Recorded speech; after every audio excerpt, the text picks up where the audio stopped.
This is Kevin Altieri, director of Batman the Animated Series. This is best friend of the show, Monica Kubina, artist and colorist on Batman The Adventures Continue.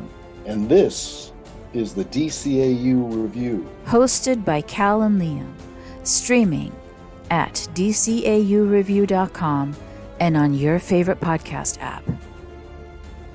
Welcome, everyone, to another episode of the DCAU Review, a bonus episode, as we are here chatting about yet another issue of the DCAU tie-in comic book, Batman The Adventures Continue, Season 3, Issue 2 is out, came out this past week. We have both read it, and we're going to talk about it. Full spoilers lie ahead, so if you have not yet read the issue, please do so before continuing. But Cal, we've got another fun issue to talk about this month with a story written by DCAU legends Paul Dini and Alan Burnett, as every issue of The Adventures Continue has been.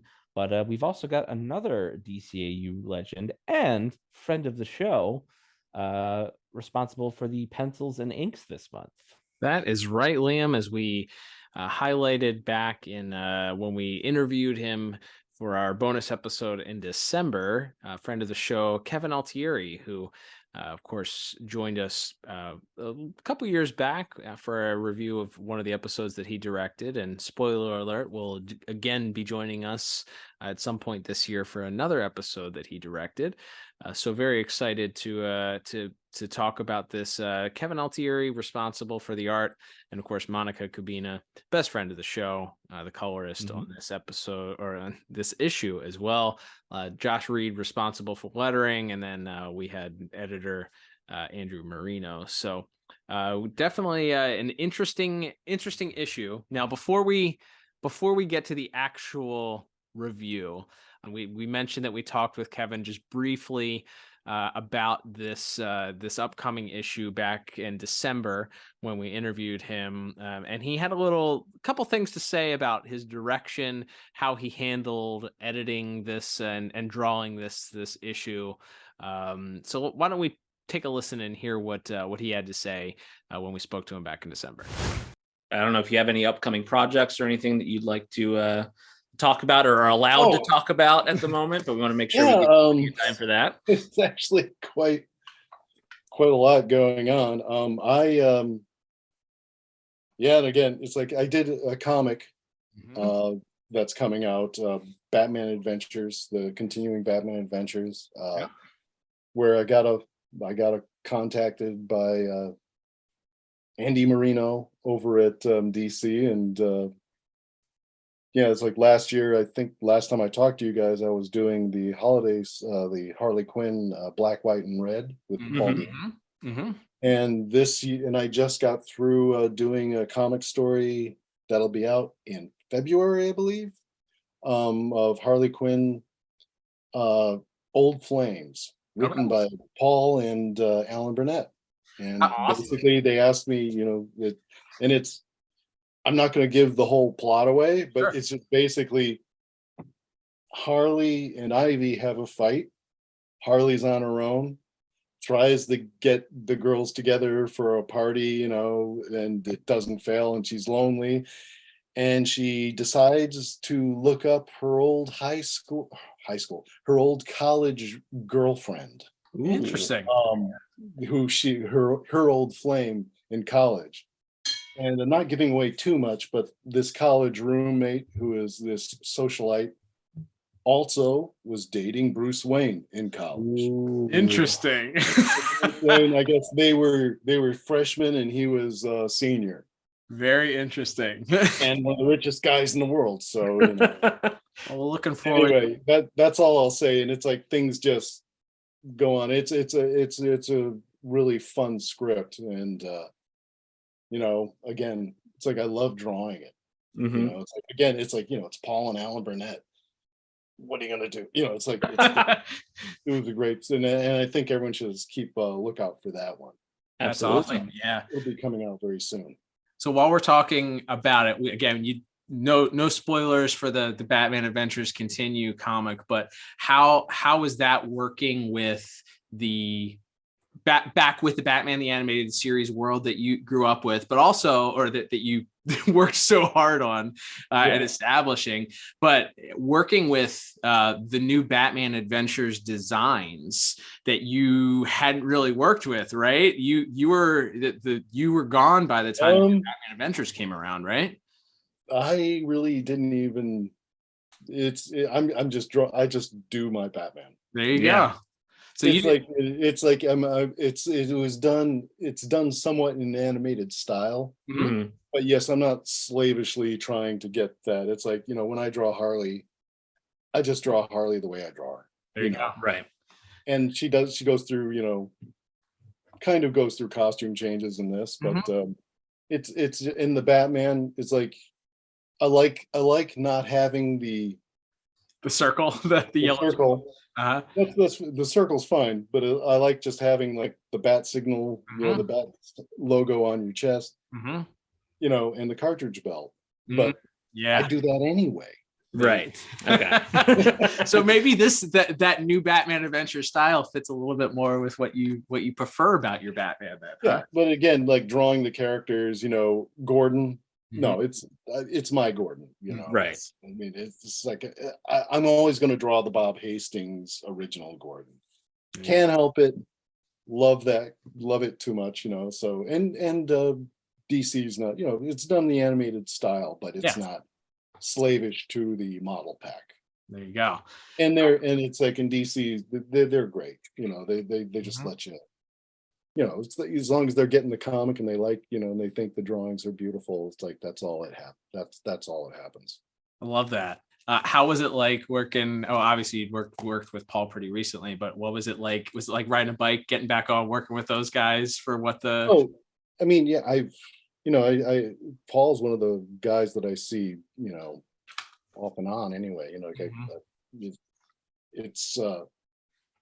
It really didn't feel like there's any lapse of time, at all. That's incredible. It's like in doing comics, it's so different from doing animation. It's its own kind of rewarding. It has its own rewards. There we have it.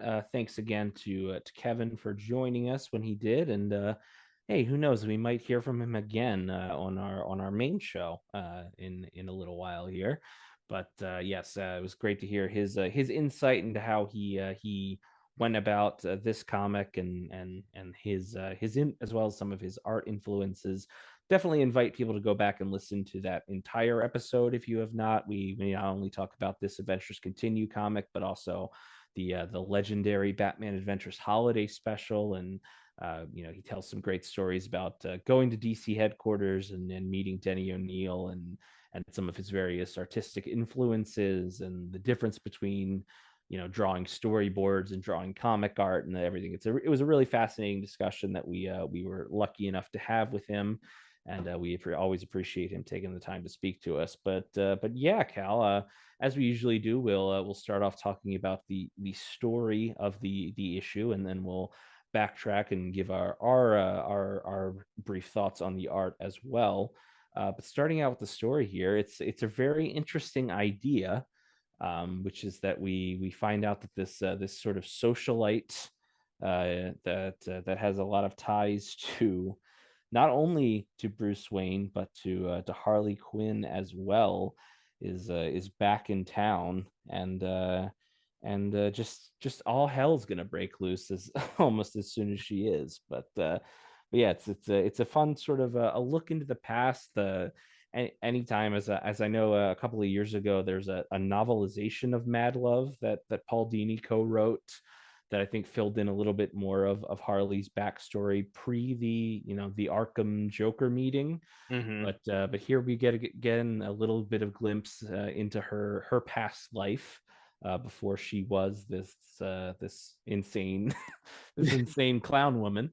And on top of it, we find out that this same woman also has a connection to Bruce Wayne's past. So it's a very a tangled web that we are weaving here in this story as we kick off with Harley kind of being lonely and Poison Ivy has split. She and Poison Ivy are seeing other people, so to speak, for the time being. As we find out later, there was a bit of a mishap in their shared apartment, and none of Harley's other regular friends are available.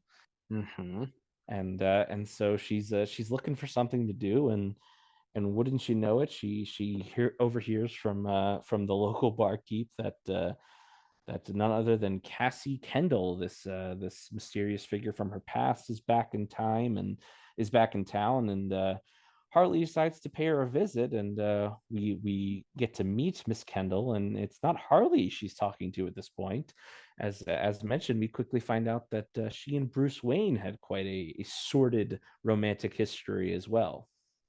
Yeah, I'd say so. It's interesting because we get a little bit of dialogue between Bruce and Alfred as they are leaving this the socialite event, and he happens to mention that before Andrea Beaumont, who of course was his love interest in the Mask of the Phantasm movie, definitely worth checking out. If you're not familiar with that story, I won't spoil it, but yeah, that was certainly maybe the defining love interest for Bruce Wayne across the Batman. The animated series DCAU was Andrea Beaumont, but he mentions that before Andrea, that he felt like this Miss Kendall was potentially the one that would sweep Bruce off his feet, so to speak, and may kind of drive him away from that desire to seek vengeance on behalf of his parents. So as they are having this conversation, a woman in a rainbow colored fur walks past and catches Bruce's eye, but he thinks nothing of it, and we of course learn that is indeed Harleen herself paying Cassie a visit, and Cassie's seemingly not too happy about this insane criminal popping up in the middle of her party. So she sort of shoves her away in a bedroom and tells her to kind of occupy herself while she kind of waits on her guests, and she'll be back in a little bit later. But as Harley is sort of relaxing there, watching HBO Max, as one is wont to do when she's bored, she notices that a helicopter is arriving outside and is startled. And we cut to the top of the roof where this party is commencing. And wouldn't you know it, they are there to capture and take hostage Miss Cassie at this point. So despite Harley doing her best to try and defeat the would-be goons and would-be captors, she actually successfully kicks one of them off of the top of the hotel that they're staying at, which we learn is the Sorkin Arms. By the way, there's a couple of those interesting Easter eggs in here. So off of the top of the Sorkin Arms, the would-be captor falls right onto the roof of a car, seemingly being killed. And unfortunately, that car was of course Bruce Wayne's, but luckily his other suit happens to be in that truck. So thinking fast and quickly changing into his Batman suit, or actually he's not able to quite quickly change into the Batman suit because I guess because the dead body is on the car. I don't know. But Harley is still in hot pursuit and jumps aboard the helicopter in an attempt to save Cassie, but she is kicked off and must be rescued by a late arriving Batman who keeps her from falling to her doom. So she's delivered back to the police department, where she's being interrogated by Bullock and with an onlooking Commissioner Gordon, who turns her over to Batman and remands her to her custody. So Batman's at this point just trying to get to the bottom of what's going on and wondering where Ivy is as she heads back to their apartment. And but like she said at the beginning of the issue, she talks about how she and Ivy are on a break at this point, and even tells a little bit of a story where she may or may not have inadvertently mixed up bug spray with defoliant. So I guess we learned that she unfortunately killed. It's funny because you see the visuals of all these dead plants in the scene first, and then we cut to this little sort of memory bubble where she's remembering this this argument that she's having with Ivy about mixing these two up. But yeah, that's also where we get the backstory of this old flame here, as we learn that not only Batman sort of gets to the bottom of how Cassie and Harley knew each other, and Harley lets on that not only were she and Cassie a romantic item, but she was sort of two-timing Bruce at the same time. So this sort of begins the arc that we see for Batman, as this begins to sort of get under his skin a little bit, as we see he was none the wiser. He was sort of taken aback to realize that Cassie and him were not an exclusive item, and for maybe for once in his life, he was dating somebody that was also interested in other people, as opposed to the other way around happening. So I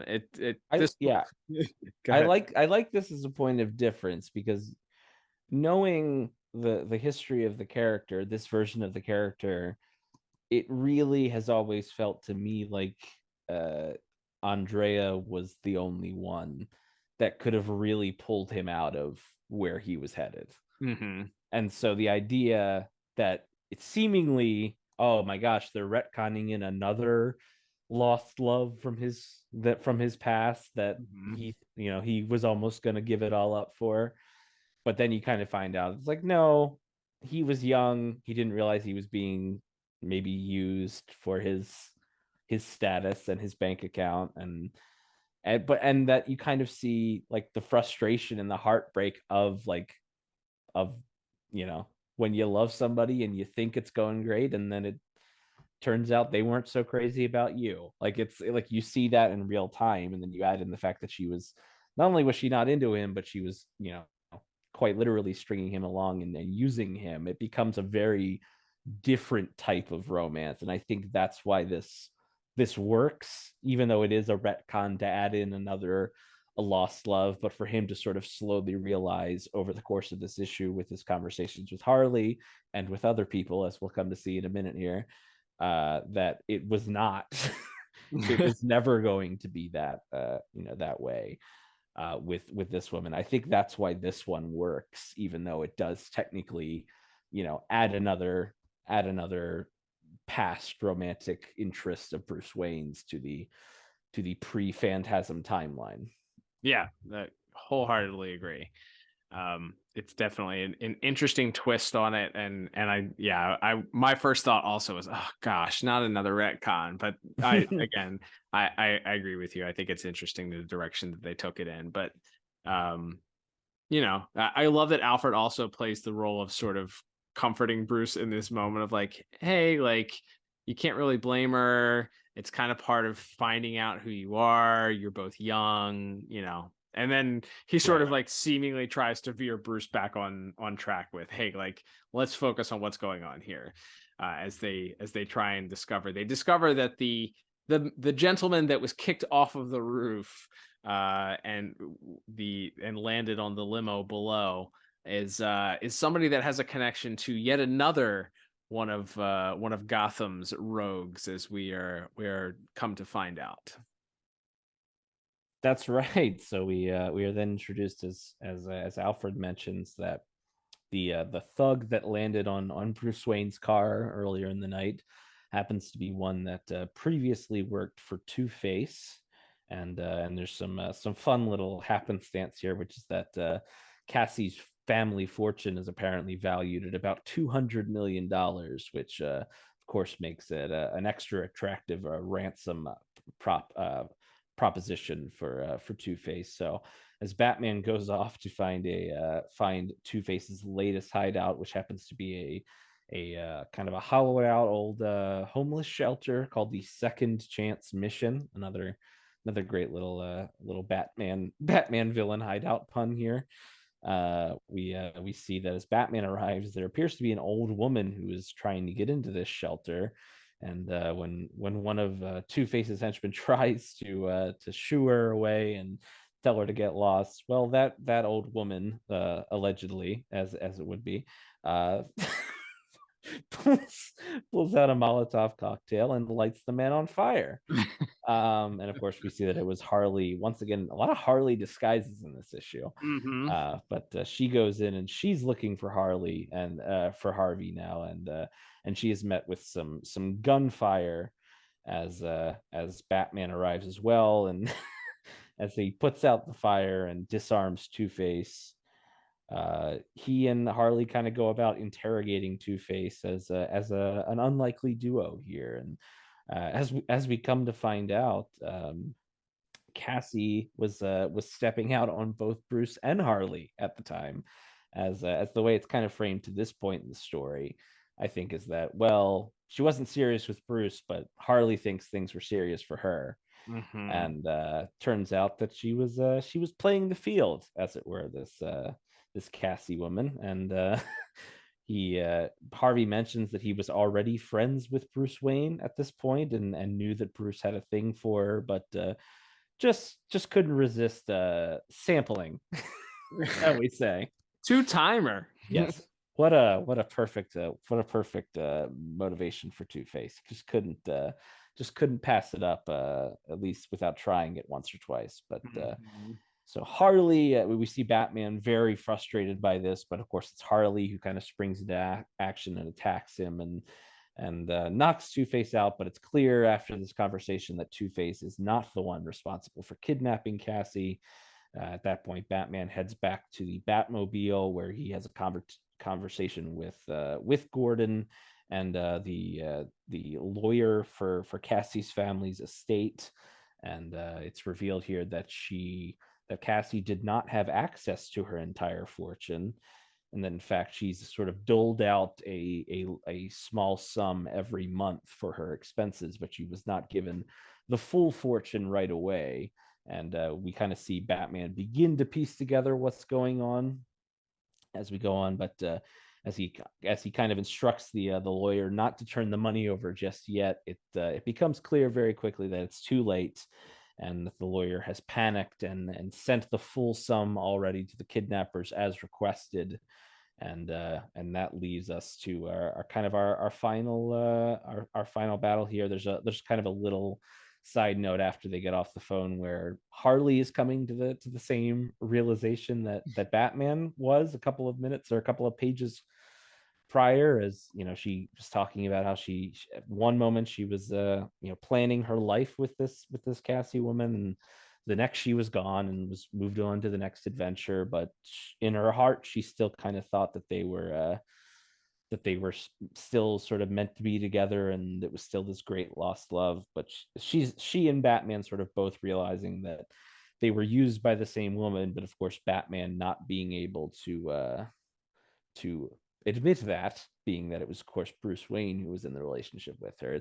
There's a fun little dichotomy. We'll talk about that more in art, actually, because I think there's a lot of non-verbal cues as to how Batman processes all of this information throughout the issue. But then we set up our finale here as we see that the criminals are holed up in what else? An abandoned baseball stadium.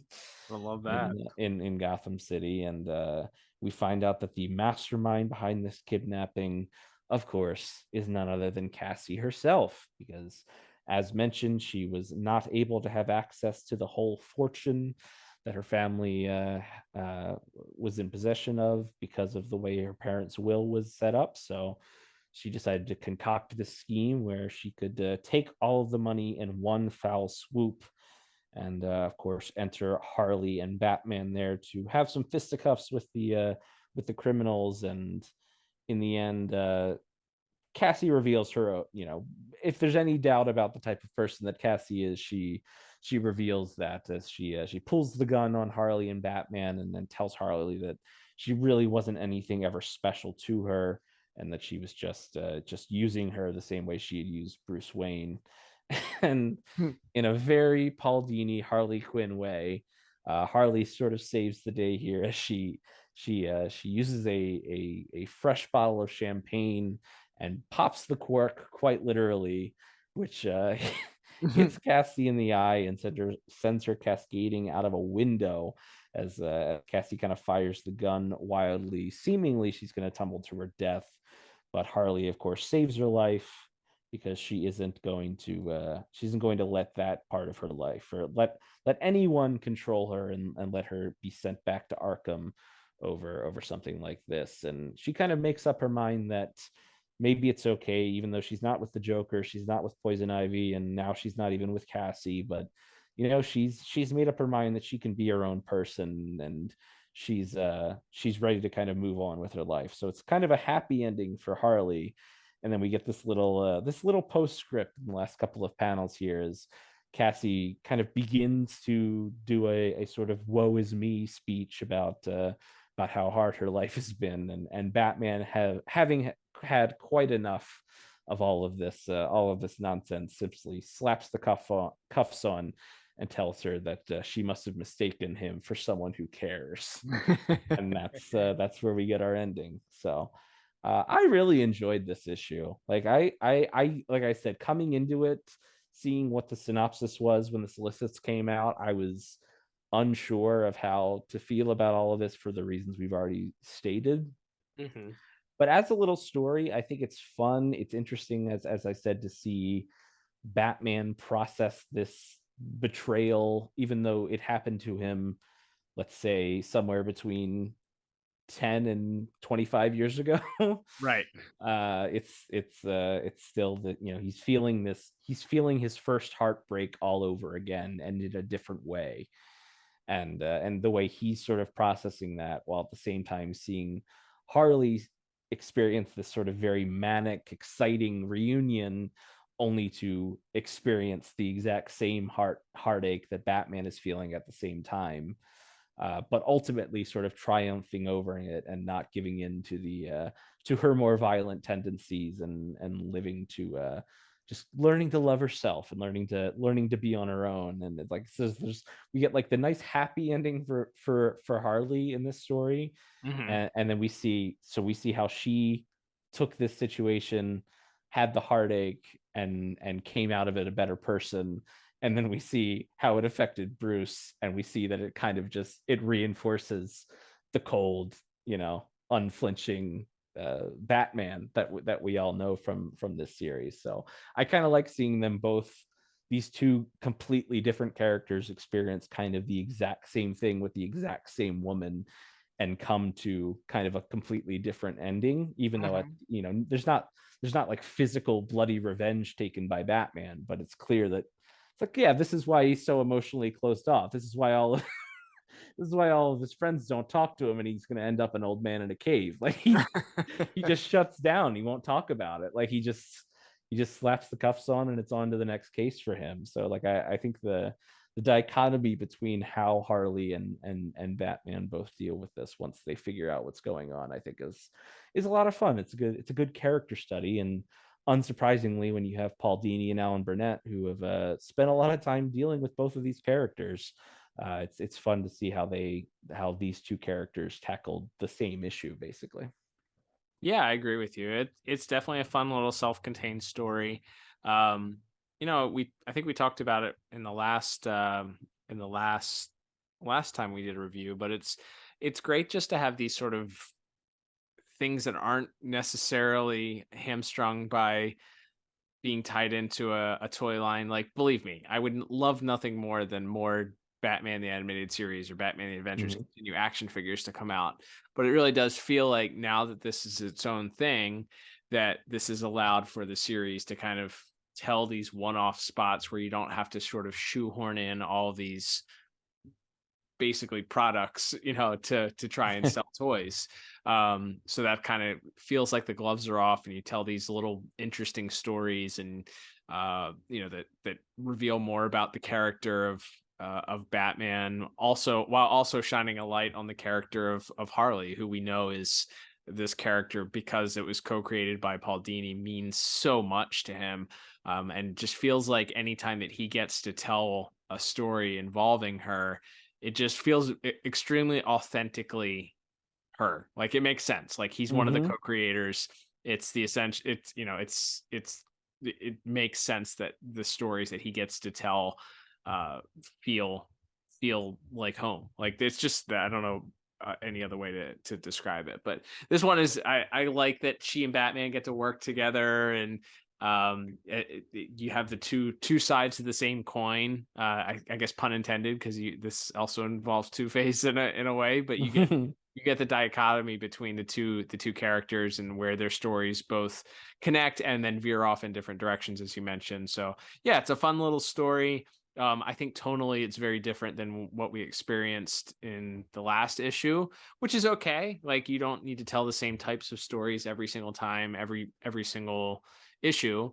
So this one had a little bit more comedy to it. It certainly had a little bit more goofiness to it, but it's a Harley Quinn story. So what else would you expect? Like it needs to be a little lighthearted.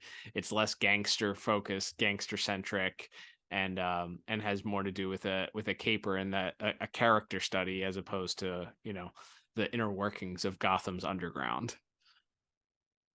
Yeah, absolutely. I think that's one of the fun things of this feels like it could be an episode of the show. Again, we've talked about that with last month's as well, and several of, I think, our favorite episodes, which theoretically that is the point of this book, other than, as you said, there was the toy tie-in for the first season especially. But yeah, it's fun to see these writers and as we'll talk about in a moment, these artists get to come back and just play in the sandbox a little bit more. And hey, what if we had another season and we could flesh out Harley's backstory even more? And what if there was a connection? What if we could, add in a little tie-in where it also, affected Bruce Wayne's past and all of that? Like, I think it's a fun idea. And for that reason, like I said, I definitely think that the fun of it is, and we'll talk about this, is really, I think, best illustrated in the art section. But there's a couple of just great moments where she's dealing with this so outwardly and expressing every thought and every moment, and we'll talk about in the art, she's flinging her head back and forth and she's yelling and screaming, and the whole time we just see sort of smaller emotional outbursts from Batman. Like we see his fists clench when he finds out that Two-Face also had, or that Harvey Dent also had a fling with this woman, and then we see when he's kind of hearing Harley recant her relationship with Cassie, and how she thought they were gonna spend their entire lives together and all of that, and then one day she was just gone, and you kind of see Batman taking it in that they were both played the same way by the same person. I think it's a lot of fun in that way as well. So yeah, I think that's a pretty enjoyable thing. And then as we will begin to wrap up here, you already mentioned, Cal, we of course will talk about the art for this month's issue. Of course, last month we had a friend of the show, Jordan Gibson, responsible for the art, along with best friend of the show, Monica Kubina, on colors. This month, as we've already talked about, we have on art duties, we have Kevin Altieri and Monica on art here. So just off the bat, and I think based on what we heard from Kevin earlier, we kind of knew going into this that it wasn't going to be the model sheet New Batman Adventures look for this comic. As Kevin said, his Batman is his Batman. Right. And he was gonna draw it his way, and not really worry about trying to recreate the show, or certainly not the new adventure show, especially. I think that he was not really a part of working on. So what stood out to you as far as the art for this month? Yeah, I think with that, I will say, if we didn't have the inroad to speaking with him directly, I think that the artwork probably would have been a little bit of a letdown, based on it's not the same style that you're used to. It's not Ty Templeton. It's not Jordan. It doesn't really effectively capture the visuals that you would see specifically from the New Batman Adventures, but it really doesn't feel, if I'm being honest, it doesn't feel like Batman the Animated Series. Like, that it's based in that universe, but it certainly doesn't feel like what we're used to. I'll just say that.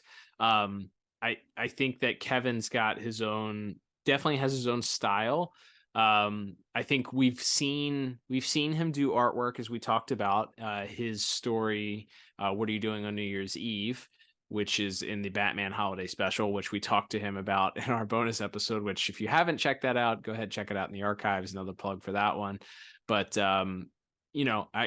I think that story, while it does feel a little bit more grounded in the Batman the Animated Series, you can tell even with that story, it's more of his own style of doing things. Things are a little bit more exaggerated.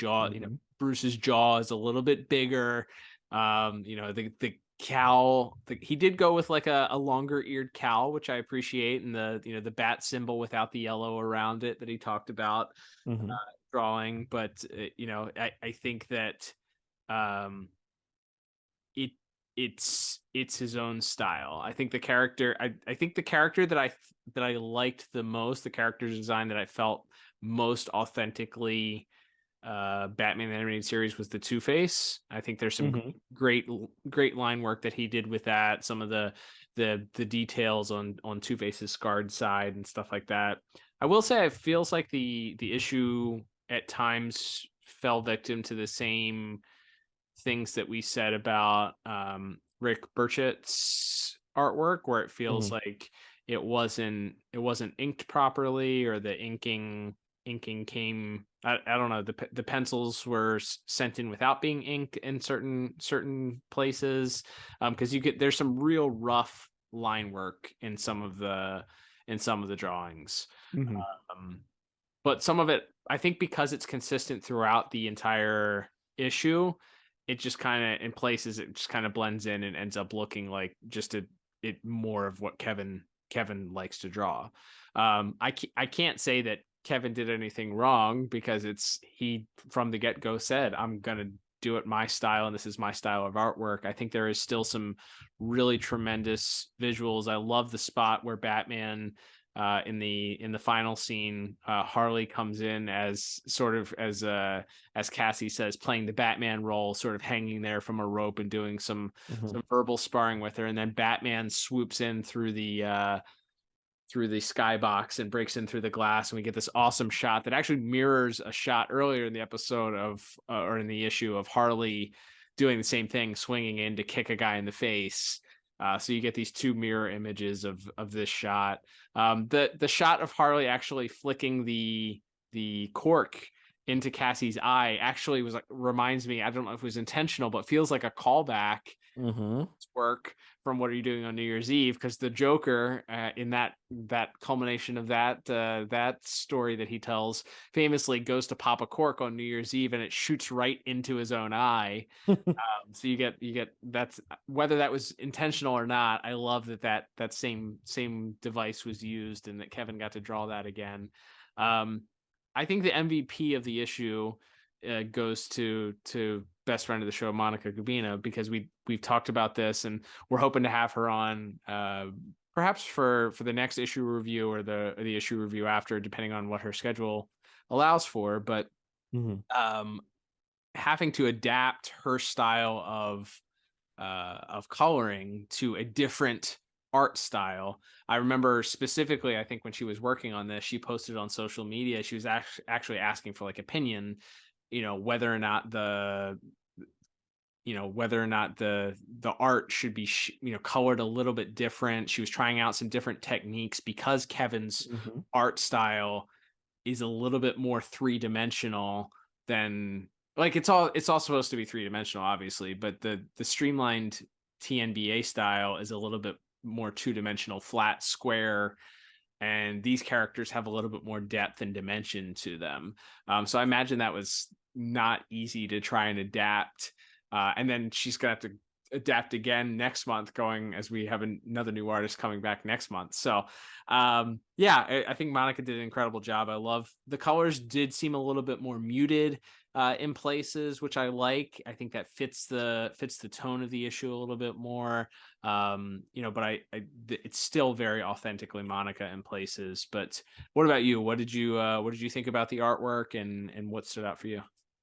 Yeah, I don't disagree with what really anything you've said, unsurprisingly perhaps.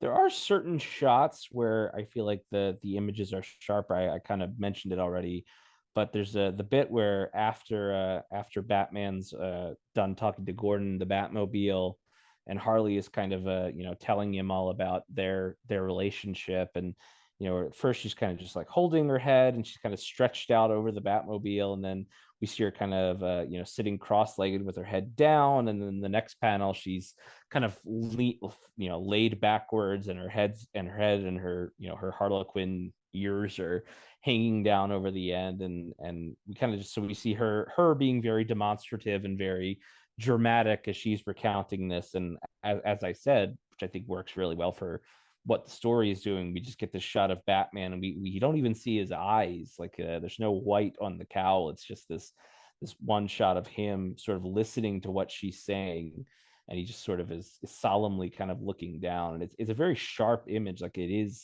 has very clean lines, unlike I think a lot of the rest of the issue. And I think it works because it's making a point at that point to show the different ways that they're processing this betrayal that they're both kind of learning about at the same time.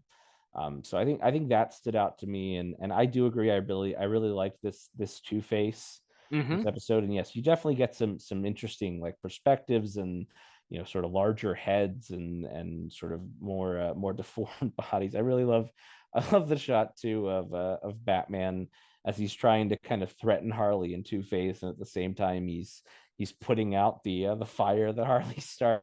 He's like blasting the thug in the face with the fire extinguisher at the same time. I think there's some really fun work there. And I think, and like we said, we'll definitely be trying to get Monica on to talk about her process and what she worked. But this is colored completely differently, because it isn't the bold clean lines, and the she said she couldn't color it quite as flatly, or at least she didn't want to, because she didn't think that style of color fit with this art style. And I think that's what kind of pulls it off, right? Because I think I think that style with a more flat New Batman Adventures traditional color palette, probably this doesn't work. And it's a lot harder for us to talk about, because we're friends with the people who made it, and right. Sometimes it's hard to critique things when you know them a little bit, and you know what great people they are. But I think Monica's decision to kind of go back and color things a little bit differently to match Kevin's more kind of abstract and style, I think that's kind of what helps the issue come together. And the shot where there's like a little panel sequence where Harley asks Two-Face, so did you have a fling with her too? And then we cut to Two-Face. He doesn't say anything. He just flips his coin, and he has this really smug look on his face. And then the next panel is Harley's gesture tassels just go straight up in the air, like a Tex Avery. Like it's totally like a Tex Avery cartoon or something. Like it's very, very silly and very cartoony, but I love the way that sequence is pulled off. And again, plays into, you have Batman just sort of sternly looking ahead and scowling, while Harley's just coming unglued at the seams there, and eventually hauls off and gives him a swift kick to the head. So it's a really fun sequence there. And I think it comes together as you said, mostly because Monica was willing to be a little bit more experimental and kind of change up her style to match Kevin's. So I think they ended up being quite a formidable duo, even if it isn't maybe what we're used to. Like I wouldn't argue with anyone if you said, well, I prefer when it's a lot closer to what the show looked like. I'm not going to argue with anybody. We talked about that a lot last year with, as you mentioned, some of the Chet issues of the book. But at the same time, I think as a one-off, I think it's because I think that's the other reason it works too. It's not part of a larger story. Like if this was part one, and then next month's if this was part one of this, upcoming Task Force X storyline, I think that would maybe be a little bit harder to swallow if you're reading this in a trade in in a year when it's out and you're reading this issue to issue, if this was part of the same story, then that might be a little bit more jarring. But I think because this comes in as a standalone issue, it's like, hey, first issue, it's the reverse of the analogy we make on our main show when we talk about like different animation studios. It's like, hey, okay, so issue 1 was Jordan and Monica. That's like a TMS episode. Maybe this one was like a Sunrise or a Coco episode, and then next month Ty's back. Maybe that's a Spectrum episode or whatever, a Dong Yang episode, whatever. Like it's not wrong. It is different, but I think the fact that this ends up being its own little standalone story and it's wrapped up, I think will help this issue because it doesn't necessarily need to bleed into a larger story, and so the art doesn't necessarily need to mesh with what's come before or what's going to come afterwards. Right. No, I wholeheartedly agree with you. I think as a one shot, as a one off, it's a nice little self-contained story, and that lends a little bit to being able to kind of to take some of the visuals not being directly in line with what you'd expect or what you're used to when it comes to what we've gotten thus far in the Batman the Animated Series revival here with the Adventures Continue. I would be remiss not to mention also some of the additional sort of Easter eggs that I caught that Kevin seemed to fit in there. Not only did we have of course the Sorkin arms, as we mentioned at the beginning, of course, named after the famed voice of Harley Quinn herself, Arlene Sorkin. Certainly a nod to that. We also then see that the hideout, the greenhouse where Batman and Harley visit later, happens to be on Pershing Place, it looks like, or Pershing Plaza, perhaps. Of course, Diane Pershing, the voice of Poison Ivy. And then later on in the baseball stadium, well, there's a shot of Alfred on a computer, and there's some names there. I wasn't able to do the research to figure out. There's an A Stravos, and it says AKA Bear Boy. Don't know anything about that or what that might be in reference to. And then we also have the Turk, AKA Big Al, listed on the computer. So if you know what those could be referencing, you can either tweet at us or leave them on the comments if you're watching on YouTube or what have you. But then later on in the issue, keep calling it an episode. Later on in the issue, in the baseball stadium, I noticed there was a Altieri Brothers Pizza, I believe, is listed on one of the advertisements on the wall, and I think there's another one too. I can't quite make it out though. Looks like some sort of cola drink, some kind of cola. And then a nice little diss to one of the major financial institution. We have Smell Fargo also listed on the computer. So that one made me giggle. So yeah, some nice little things. Yeah, blink if you miss it type things. Nods to people that have played a big role in the series as a whole there. But yeah, it's a very interesting issue.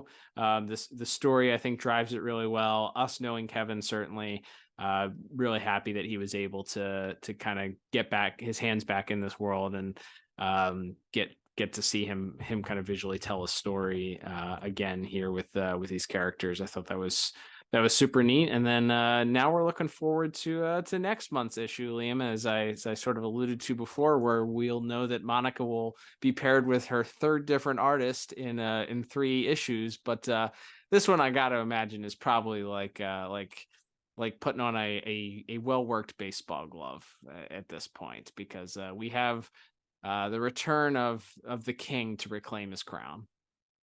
That's right, Cal. We'll be very excited to see with season 3, issue 3, the return of the great Ty Templeton, who, of course, had to kind of bow out midway through season 2 due to a battle with cancer, which thankfully he has conquered once again, and he will be back on the book, at least for the next few issues that have been solicited. I would assume he's in it for the long haul, and it'll be him and Monica for the rest of the way out here. But that remains to be seen. But We do know, thanks to the solicits, that this will be kicking off the little Easter egg that was left at the end of issue 1 of Amanda Waller hiring the Muscle for Task Force X. That this will kick off a story that not only involves that group of characters, but also is going to involve the return of Joker and his sidekick that was introduced in season 1 of Batman: The Adventures Continue, that being Straight Man, as we'll get to learn a little bit about his past and maybe how Amanda Waller and Cadmus and all that stuff might tie in. So a lot of fun. I bet there's going to be a lot of fun stuff for longtime DCAU fans to sink their teeth into in that issue as well, just as there was in the first 2, Cal. Last thing we'll mention probably for this one is the covers for this month's. You're reading my mind. I was just like, man, we didn't get to talk about the covers for this week. Well, yes, the main cover was in fact done by Kevin and Monica. So it's a pretty fun, kind of like a movie poster type thing. You have kind of all the characters. A collage. Yes, a collage of all the characters and couple of great variants across it, but of course the ones that we also always want to highlight is title card variants that have been coming our way or will be coming our way for every single issue of this season 3 run, all by the same artist, the great Hayden Sherman, and we had another fantastic one this month. Yeah, it's really great. We have Batman and Harley Quinn sort of standing in a doorway off in the distance, and a flashlight from Batman's hand sort of leading its spotlight onto a framed photograph of a young Bruce Wayne and his love interest, of course, that we learn about, Cassie Kendall, from this issue. So it's very, very much invokes a classic title card, and those have been really, really fun to see them continue to put out as variant covers for these issues. So really, really enjoyable, great throwbacks, really invoking that classic BTOS feel for these. So very, very great work there by Hayden Sherman on this month's cover as well as last month's, and looking like we'll continue that for each issue going forward as well.